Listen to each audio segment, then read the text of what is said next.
నమస్తే, welcome to Andhraprabha. నేను నాగేశ్వరి. తెలుగుదేశం అభ్యర్థి గొట్టిపాటి లక్ష్మి నరసరావుపేటకు చెందినవారు. ఆమె తొలుత నియోజకవర్గంలోకి వచ్చే ముందు రోజు భారీ ర్యాలీ, బహిరంగ సభ ఏర్పాటు చేశారు. ఆ రోజు 150 పొట్టేళ్లతో మాంసాహార భోజనం ఏర్పాటు చేసినట్లు చెప్తున్నారు. ఆమె ప్రచార కార్యక్రమానికి వెళ్లిన ప్రతి గ్రామంలోనూ మాంసాహార భోజనాలతో విందు ఎక్కడెక్కడ ఏర్పాటు చేసినట్లు తెలుస్తోంది. కాగా వైసీపీ అభ్యర్థి శివప్రసాద రెడ్డి కూడా ఇదే తరహాలో ప్రతి గ్రామంలో విపక్ష అభ్యర్థికి తగ్గకుండా మందు, విందు, మటన్, చికెన్ తో భోజనాలు ఏర్పాటు చేసినట్లు సమాచారం. అంతేకాకుండా రెండు పార్టీల తరపున 3 సార్లు పైగా ఇంటింటికి మటన్, చికెన్ పంపిణీ చేయించినట్టు తెలిసింది. ఒక పార్టీ వారు ఓటర్లకు ఆంధ్ర మద్యం భారీగా పంపిణీ చేయగా, మరో పార్టీ వారు ఓటర్లకు కిక్కు ఎక్కించేందుకు ప్రత్యేకంగా తెలంగాణ నుంచి రెండు కంటైనర్లలో మద్యం తెప్పించి పంపిణీ చేసినట్లు సమాచారం. వీటితో పాటు ఓటర్లకు, మహిళలకు చీరెలు, కుక్కర్లు, పురుషులకు పంచెలు పంపిణీ చేసినట్లు చెప్తున్నారు.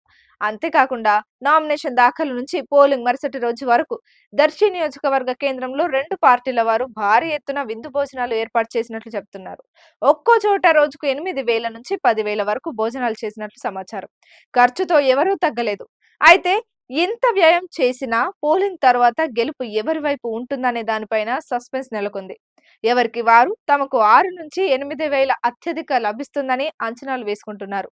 ఎన్నికల ఫలితాలు వచ్చే వరకు అభ్యర్థుల్లో టెన్షన్ కొనసాగుతుంది. ఓటర్ల నాడి పట్టి వ్యాధి నిర్ధారించే బరిలోని డాక్టర్లకు మాత్రం ఓటరు నాడి అంతుబట్టక తలలు పట్టుకుంటున్నారు.